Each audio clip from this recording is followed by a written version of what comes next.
Okay, thanks so much, everybody.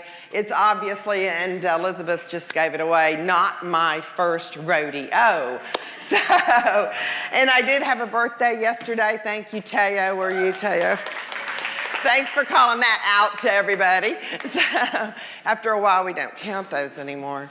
But I couldn't imagine anywhere I'd rather spend it than with my Lumina family and all my virtual friends. You guys are just amazing, and I'm so privileged and honored to be up here today. So, what do y'all think about the conference so far? Yeah? Great.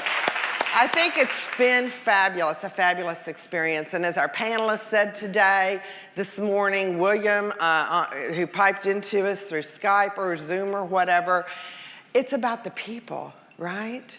It's really about the people. That's why we're all here. That's what we're all here to do. And Heisky, did I say your name right? From yesterday, the speaker, is she here today? She's gone, okay. Did a lovely job talking about how we really need to turn the mandala upside down as far as what is being valued in our leadership today. Because, as William said again today, this morning, the command and control kind of leadership doesn't fly with millennials. Why doesn't it fly? They want something different. Yeah, they want something different. They want something not as linear, not as controlled and confining. So, in the plus side of getting out of that linear box, right, is that's where creativity and imagination and innovation begin to breed, right? And we hear over and over and over again how innovation is the #1 differentiator today in the world and in our corporate businesses for sure. Who can innovate? Who can do something different? Who can be the first to get to market with it? So innovation is big. I want to talk to you about, let me find my clicker here, transforming organizations. What does transform mean? Anybody, what does transform mean to you? Change, okay? So it's a change. And if we think about change and the types of change, and Tom, you stole my slide. We're talking about a caterpillar that can change and become a butterfly, looking completely and totally different. So we think about change. So if we want to transform or change our organizations, what is it we really want to change? What are we typically thinking we want to change? I want you to just take 2 or 3 minutes at your tables and come up with 1 or 2 things that corporations that you work with or that you're in are looking to change. Okay? Huddle in, huddle in. Couple of minutes. Okay. All right. We've got a mic floating around. Let's have a table. Who's got an answer for us? Who's got an answer? Up here in the front? Okay, they've got one right back there where you were. We just had a really interesting discussion which ended up with the point that we tend to find that what we want to change is businesses want to change the outcome. They want things to be different, but actually they don't want to change behavior. This is Julia's point, which is very well made. So we express that in our business a lot about moving from intellectual acceptance. So you're smart enough to understand, but you don't want to do anything differently. So when I finished here today, can I go back to my desk, please, and just do things the way I've always done? So the shift from, we want the outcome to we will make our own outcome. Perfect. Thank you. Another table. Who's got another one? Up here? Okay, here we go over here. We had a lot of things on our table. I guess the thing that sort of we talked about was mindsets, changing people's mindsets. My observation is that the very thing that gets people to the top is the thing that means they shouldn't be allowed to be there. So I think And then what happens is people come in and they teach them a load of what we might call micro skills, so that they now know how to nod like you're doing now, and then repeat back to me, so what you're saying is blah, blah, and then just ignore it and carry on doing the same thing. So there's lots of sort of sticking plaster over the top. I guess one of the things that's come up recently in some work I've been doing with Stuart on culture change in an organisation is the ability to help people be more candid. And the work that Lencioni's been doing on trust, which is about being reliable and credible, also has stuff about intimacy, which I don't think is easy to sell, and I think which is green. And I think the other bit that it's got in it is not be self-interested. So if you don't get beyond that trust stuff, then you don't get to have conflict. If you can't have conflict, you can't trust each other. Right. So trust, conflict, being honest and open, being able to say what you really mean without repercussion. Yeah. Who else has one at a table? Got one back there, one up here. You're next. Yes. So our table had a variety of things, and we went a little bit more into the specific of what our clients were often asking for, and that's definitely in the tech industry. They want people to be agile, adaptable, quickly changing. Another thing that we come across a lot is that the leaders want people to understand that they need to get things out there that aren't perfect. So people who are perfectionists, who are detailed, like your engineers, really battle with that. So it's about letting go of perfect, and good is good enough to get it out there quickly. And we had also that, people need to understand there's an alternative way to do something, and they need to be open to those mindsets. So that flexible thing. Right. Yep. So enabling also a foundation for success and retaining your talent, because that's a huge issue. Retaining your talent. Right. Okay. Thank you. And where was our other one right here?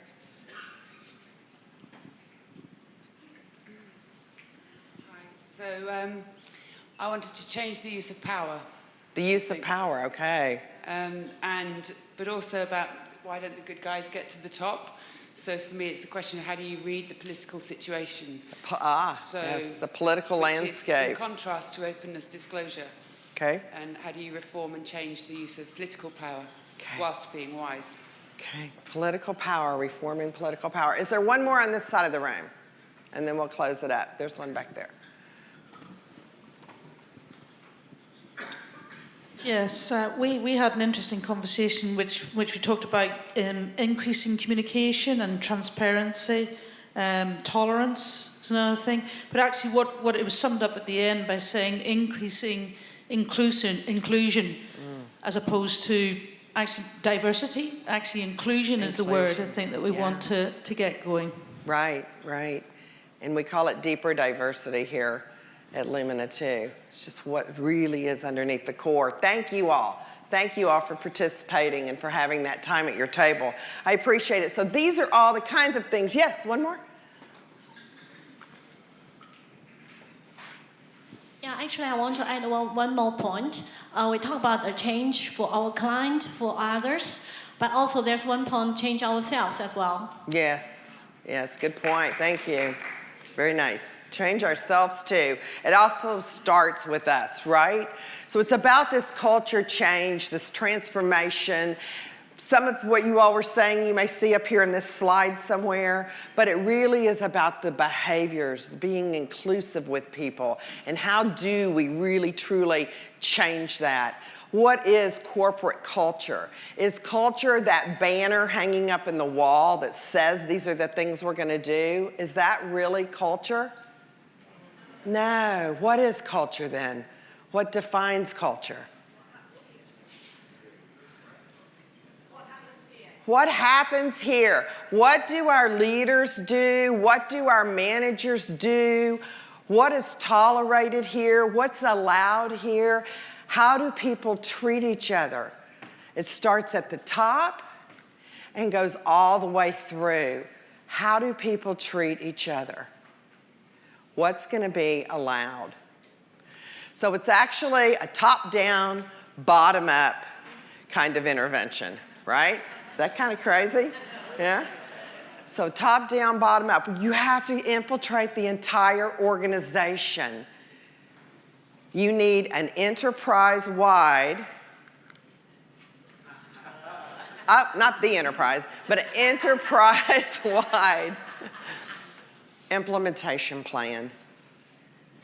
And now I know lots of you all in here do this. Lots of you, it's not your first rodeo either. I'm just going to share with you kind of my methodology and how I move towards this. So we all kind of scratch our heads and say, but how? How are we going to do this? How are we going to make this kind of impression in this organization? How are we going to get out of going into our client and doing a team building workshop and going home to doing an enterprise-wide engagement? And it's about making an impact. You have to think, did I make a ripple or did I make a wave? A wave starts with a ripple. You got to start somewhere and you have to make that impact. It's about having a strategy. Does this little fish have a strategy? Swim around the bowl.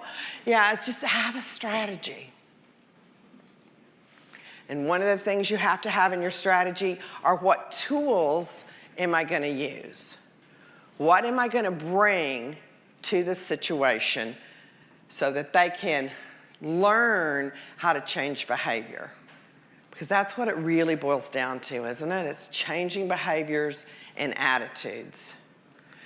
So we're lucky, if I can get the slide to change, that you have access to an entire fleet of tools. And more coming out, some that were showcased yesterday that Julie and Stuart showcased, which is the applicant tracking system and the hiring tool. But you have access to an entire toolbox full of integrated tools that are all connected on the same foundation. Why would it be important to have them connected and interrelated? Why would that matter? Or does it? Okay, it encourages understanding. It encourages a common language. It encourages just an entire envelopment of not the same thing, not a repetitive thing said in different ways, but completely different tools that are integrated on a platform that says inclusion. It says no bias. It says jargon-free. It says we're accepted and honored for the talents and gifts we bring to the table. And oh, by the way, here they are. And you have them, and you have them, and you have them, and you have them, and I have them, and we all have them. That's what it says. It doesn't say, oh, this group has it, and this group not so much. They like to play. They're serious. It doesn't say that. It says, here's your gifts, and here's what you have to offer. We got to know that about ourselves first, and then about our team, and then about the organization we work in. So you have access to all of that. It's also about your approach.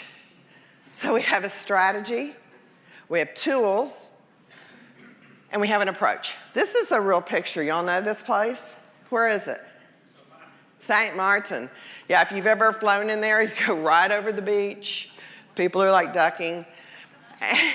And you have to be, I would assume, as a pilot, fairly precise. Yeah, or you're going to be tanning on one of those beach towels before you know it.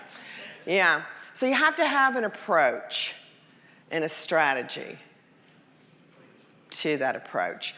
So what I do is I like to create a learning journey. I like to find partners who understand that and who have a learning journey of their own that they like to do. You have to find partners who get the importance of it's not an event, it's a what? A journey. It's a process. So what I like to start with are the behaviors themselves. What do we see? We could call that Lumina Spark. And we can deliver that in chunks. We can deliver that in days. We can deliver that in a module. The important thing is to have that learning cohort that goes on beyond that initial interaction. That can be coaching, that can be group sessions, that can be integration into team meetings, into other things. But it's not just a one-stop, okay, I got it, I leave, and I'm never going to see it again. Because that just doesn't work. Then you can go to the core. I call it the core because it's what lies underneath the behaviors. So just think about that. What color's purple? Oh, that would be Lumina emotion. It gets at the core of who we are, what our emotions are, what triggers those emotions, what we value, what we fear, and those are the things that drive those behaviors that we already measured. So if we want lasting transformation of behaviors, look inside. How do we adjust that? We got some fabulous tools in that tell us, well, we might actually need to park those emotions to move forward with a different behavior and have a better result. Or maybe we need to dispute those emotions because maybe they're based on old stuff. I don't know about you, but I left my suitcase of old stuff right outside the door here because it got me here. We all have that baggage. But then it's up to us to set it free. We can go out then and choose to be and show up whoever we want to be and how we want to show up. And then the third piece of the journey is the competencies. Now we've worked on ourselves, we've looked at ourselves, we've looked at our behaviors, we look at what drives those behaviors. Now, how competent are we as a leader? Or maybe as a salesperson, or maybe in another role. And we can measure then those competencies. So that's the third arm of the journey. Again, delivering in chunks, using learning application back in the workplace. How are you going to apply this? Let's come together again. Let's talk about how that worked. Or let's get on a group coaching call, a cohort call. And look at it that way. You can also, so that one was the transformation of the individual. Now let's talk about the transformation of the organization. We can hit every aspect with the tools that we have. From hiring, are you hiring the right people that are going to embody the values and the behaviors that you want? Can you give them more in onboarding to help infiltrate your culture and what you want it to be and the common language? Can you then take them into teams and how do I work with my team? How do I manage my team? Maybe you need to go into sales next and how they can apply that out to their customer. And at the core of all that is leadership. Because those leaders have the last word in the hiring. Those leaders have the last word in what flies in their team and how people are treated and what they tolerate. So that's a real important piece. All right, some tips and techniques, and then I'll be done. So at the center of each engagement, have a transformational anchor. Have something solid in there. I use an assessment tool with a different approach, a different flavor for what the client's needs are. Customize that approach. You don't have to use the off-the-shelf slide deck. Customize it to what the client's needs are. Listen to them. Put together a client engagement team. I love to do this. I love to pull together teams, and lots of you in here in this room have been on some of the teams I've put together. So I like to pull together talent that I know that client needs. I like to pull together talent to help me design it, talent to help me roll it out and implement it, to utilize the resources that you have available to you. Just look around the room. Huge talent sitting in this room. Familiarize yourself and them with your client and your approach so everybody goes in like a team. So understand that the leaders, when you do roll this out, need to be accountable. then for the behavior change and for what's happening in that organization, so that they act and react in ways that support your efforts. And the people then must begin to get on board too. And I've done implementations like this that some of them all get on board, some of them don't, some of them become happier elsewhere. And that's part of the change process. And integrate this into the hiring process so you know you're bringing in the right people, into the performance management process so that you know people are being held accountable, and the team engagement process so we all know how we're going to interact with each other. And then remember that it's not about you, so you really have to just step out of your own way. You got to check that ego over at the door, and you got to say it's about the client, it's about what my client needs, and it's about adding value with your strategy that you're bringing them. So it's about getting out of yourself. It's just not all about you. You have lots of talent, and that's why you're pulling it together, but it's about the magnificent talent that you're creating and bringing together.